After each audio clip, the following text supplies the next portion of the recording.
बिल्कुल सही पढ़ा। ब्रिटेन जो है भारत से 9.2 मिलियन पाउंड या फिर 91 करोड़ रुपीस मांग रहा है। इस वीडियो में हम समझेंगे कि क्या मुद्दा है और इंडिया के तर्क क्या है, इंग्लैंड के तर्क क्या है। इस वीडियो में हम उसको थोड़े डिटेल से समझेंगे और इसका भारत और यूके के रिलेशंस पर क्या असर पड़ सकता है। आप देख रहे हैं स्टडीफिकेशन और मैं हूं सागर। दोस्तों, आप में से ज़्यादातर लोग को पता होगा कि यूनाइटेड किंगडम किधर है, लेकिन फिर भी एक बार देख लेते हैं। इसको जूम आउट करते हैं, देखते हैं ये बना India, Pakistan, Afghanistan, Turkmenistan, Azerbaijan, ये ब्लैक सी पे आए, हमने यूरोप एंट्री किया। अब देखते हैं ये आ गया आपका लंदन, यूनाइटेड किंगडम। लंदन इस पूरे वीडियो की पृष्ठभूमि है, सारा जो खेल चल रहा है ये लंदन में चल रहा है। अब समझते हैं कि मुद्दा क्या है। देखिए, ये जो बात चल रही है ये लंदन की बात चल रही है। लंदन एक बहुत बड़ा शहर है, आप जानते हैं, और साथ ही साथ वहाँ बहुत भीड़ भाड़ भी होती है, बहुत सारे लोग होते हैं। तो वहाँ की सरकार ने, वहाँ की जो आप बोल सकते हैं म्यूनसिपालिटी या वहाँ की जो लोकल कॉरपोरेशन है, उन्होंने क्या किया, उन्होंने कंजेशन फीस बनाया। अच्छा, ये कंजेशन बड़ा भारी वर्ड है, क्या इसका मतलब? इसका मतलब हम शुद्ध शुद्ध भाषा में बात करें तो ये होता है भीड़ भाड़, ठसाठस जिसको हम बोलते हैं वो। अब इसमें उन्होंने क्या किया कि वो लंदन के कुछ पार्ट में ऐसा रूल बनाएंगे कि एक सर्टन टाइम पीरियड में वहां पे अगर कोई भी गाड़ी एंट्री करती है तो उस पर उन लोग पैसा लगाएंगे। लंदन कंजेशन फी की शुरुआत जो हुई थी वो 2003 में हुई थी। इसका जो प्रमुख उद्देश्य ये था कि ये ट्रैफिक और पोल्यूशन दोनों को कंट्रोल कर सके।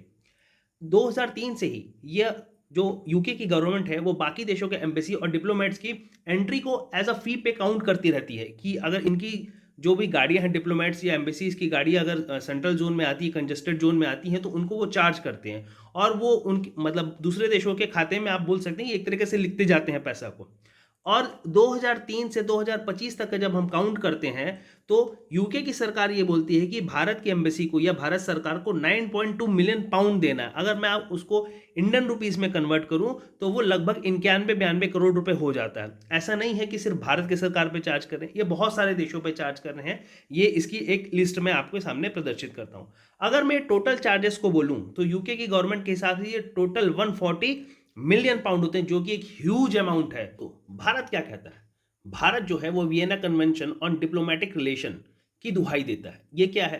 तो ये 1961 में वियना ऑस्ट्रिया में, एक ऑस्ट्रिया मतलब यूरोप की ऑस्ट्रिया, नॉट ऑस्ट्रेलिया, में एक इंटरनेशनल ट्रीटी हुई थी बहुत सारे देशों से मिलकर। उन्होंने कुछ आपसी सहमति बनाई थी। तो उस वियना कन्वेंशन के तहत जो डिप्लोमेट्स होते हैं, जो राजदूत होते हैं, उनको कुछ छूट मिली होती है। इस वियना कन्वेंशन में जो डिप्लोमेटिक इम्यूनिटी जिसे कहा जाता है, संक्षेप में बोल सकते हैं या पूरा चीज को मिला के, तो उस डिप्लोमेटिक इम्यूनिटी मिली होती है। उसमें क्या क्या है, तो अब जब Vienna convention on diplomatic relation में आप आर्टिकल 31 को देखते हैं तो उसमें से ये साफ साफ लिखा जाता है कि जो डिप्लोमेट्स होते हैं वो क्रिमिनल, सिविल और एडमिनिस्ट्रेटिव जुरिडिक्शन से बाहर रहते हैं होस्ट कंट्री के।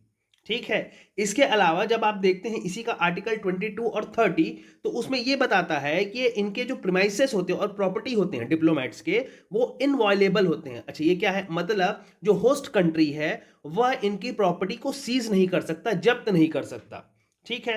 ये सिंपल से दिया गया है, जैसे इसमें लिखा है diplomatic vehicles and property are also protected from search, seizure, retention. ठीक है। Except in certain exceptional legal cases. ठीक है।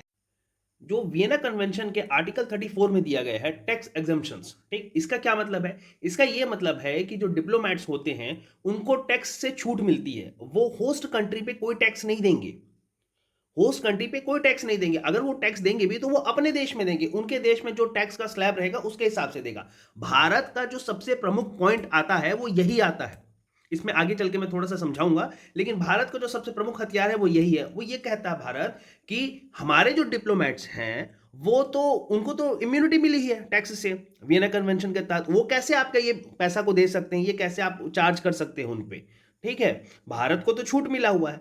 पर इसके जवाब में ब्रिटेन हमेशा कहता है कि देखो भैया, इसमें जो कहा गया आर्टिकल 34 में वो टैक्स पे छूट मिली है, लेकिन हम जो ये कंजेशन फी कर रहे हैं ये तो एक सर्विस फी है, आपको सर्विस फी तो देना पड़ेगा। तो भारत अपनी जगह तर्कों में सही होता है, वो कहता है कि एक प्रकार का टैक्स है और हम इस टैक्स को नहीं देंगे क्योंकि हमें वियना कन्वेंशन के तहत इसकी छूट मिली है। दोस्तों, ऐसा नहीं है कि इस मुद्दे पर राजनीति नहीं होती है। लंदन के जो मेयर का चुनाव लड़ा जाता है उसमें एक प्रमुख मुद्दा रहता है कि आप कंजेशन फी को कम करेंगे या ज्यादा करेंगे। पिछले कुछ वर्षों में ही ये कंजेशन फी काफी बढ़ चुकी है। पहले ये 11.5 पाउंड होती थी, उसके बाद ये 15 पाउंड हुई एक दिन के लिए। मैं एक दिन की बात कर रहा हूं कि एक उस स्पेसिफिक टाइम में अगर कोई व्हीकल कंजेस्टेड जोन में जो सेंट्रल लंदन का होता है उस पर अगर कोई गाड़ी एंट्री करती है तो उसको 15 पाउंड देने पड़ते हैं। अभी उसको बढ़ाकर 15 पाउंड से 18 पाउंड किया जा रहा है। आप बताइए, ये एक बहुत बड़ा अमाउंट होता है। ये लंदन के मेयर चुनाव में एक बहुत बड़ा मुद्दा बनता है। साथ ही साथ मैं ये भी बताना चाहूंगा कि ये पहली बार नहीं हुआ है कि जब भारत पर ब्रिटेन जो है वो पैसा चार्ज करने की कोशिश कर रहा है। इसके पहले भी 2023 में जब हमने स्पेस मिशन लॉन्च किया था तो ब्रिटेन में कई ऐसे आर्टिकल छपे थे जिसमें यह कहा गया था कि British aid to India to jump by 70% in spite of growing pressure on public finance, the country fast growing economy that has allowed it to launch its own space program। इसका क्या मतलब है? तो इंटरनेशनल रिलेशन में हर चीज की timing बहुत important होती है। देखिए, ये जो दौर चल रहा है ये ट्रम्प के टैरिफ का चल रहा है। ट्रम्प कभी 25% कभी 50% टैरिफ लगा रहे हैं। उसमें अगर कोई और देश पैसे की डिमांड करता है किसी और देश से तो काफी इंटरनेशनल न्यूज बनती है। साथ ही इसे इस संदर्भ में भी देखा जा रहा है कि भारत में जो रॉयल एयरफोर्स का जो F-35 प्लेन लैंड हुआ था उसके हमने कुछ चार्जेस मांग लिए थे कि हाँ उनको यह भी रहना है, तो उसके कुछ रेंट हो गए 9.9 लाख के करीब जो केरला में था। ये उसके संदर्भ में भी देखा जा रहा है कि कहीं उसका टिट फॉर टैट बदला तो लेने के लिए ब्रिटेन ऐसा तो नहीं कर रहा। साथ ही साथ जब भी ब्रिटेन भारत से पैसा मांगेगा ना तो ब्रिटेन की जो कॉलोनियल लेगेसी है, भारतीयों के मन में वैसे भी ब्रिटेन की जो एक इमेज है, उन्होंने हम पे रूल किया था, वो बार बार सामने निकल के आएगी, जो दोनों देशों के लिए अच्छा नहीं है। साथ ही साथ अभी रिसेंटली 1-2 हफ्ते पहले ही हमने फ्री ट्रेड एग्रीमेंट की है एक दूसरे के साथ। हालांकि मैंने इस पर एक वीडियो बनाया है, प्लीज उसे चेकआउट करिए। फ्री ट्रेड एग्रीमेंट किया है एक दूसरे के साथ और उसके साथ ही ये होना थोड़ा सा जो आप बोल सकते हैं एक लेयर ऑफ टेंशन दोनों देशों के रिश्तों में डाल सकता है। तो दोस्तों अब होगा क्या? एक तरीका तो ये है, इसको सेटल करने के लिए आप इंटरनेशनल कोर्ट ऑफ जस्टिस चले जाइए भाई, सिंपल सा बात। लेकिन जहां तक मेरी समझ है, भारत और यूके के रिलेशन इस जो पैसा टैक्स है, कंजेशन फीस, इससे काफी अलग है, काफी ब्रॉड है। तो ये दोनों देश जो आपस में डिप्लोमेटिक रिलेशन के थ्रू इसको संभालने की कोशिश करेंगे। हालांकि भारत की अगर बात करें तो 91 करोड़ एक बहुत छोटा अमाउंट भी नहीं है और बहुत बड़ा अमाउंट भी नहीं है। आप देशों के हिसाब से बात करेंगे तो ये बहुत बड़ा अमाउंट नहीं है। लेकिन जब बहुत पूरे सारे देशों के साथ बात करता है ब्रिटेन तो 140 मिलियन पाउंड हो जाता है। अगर भारत के साथ वो कोई ढिलाई करता है तो बाकी देश भी उसमें बोलेंगे कि अगर आप भारत को विशेष छूट दे रहे तो हमें क्यों नहीं। तो सबके लिए एक जैसी पॉलिसी अपनाना ब्रिटेन की मजबूरी हो सकती है। आगे देखते रहेंगे इस मुद्दे पर क्या हो सकता है। आप मुझे बताइए कि क्या करना चाहिए। इस पूरे केस को हम दो मुद्दे से समझ सकते हैं। पहला कि इंटरनेशनल रिलेशन में भारत और ब्रिटेन के बीच में क्या चल रहा है, हमें क्या करना चाहिए, उनका कैसा जवाब देना चाहिए। दूसरा, एक अर्बन डेवलपमेंट के तरीके से भी आप इसको देख सकते हैं कि भारत में भी ऐसा किया जा सकता है कि भारत में जहां भीड़ भाड़ हो वहां पे कुछ ऐसा हम कंजेशन फी या फिर जो भीड़ भाड़ टाइप का फाइन लगा सके। या आप ये बोल सकते हैं कि नहीं भैया, लंदन का जो पब्लिक ट्रांसपोर्ट है वो बहुत आला दर्जे का, बहुत ऊपर लेवल का है, हमारे पास अभी वैसी फिलहाल वैसी सुविधा नहीं है, तो हमें वैसा नहीं करना चाहिए। आप जो भी सोचते हैं इस मुद्दे पर उसे कमेंट में जरूर बताइए। प्लीज सब्सक्राइब करिए, शेयर करिए, लाइक करिए। आप देख रहे हैं स्टडीफिकेशन। मैं हूं Sagar. Have a nice day.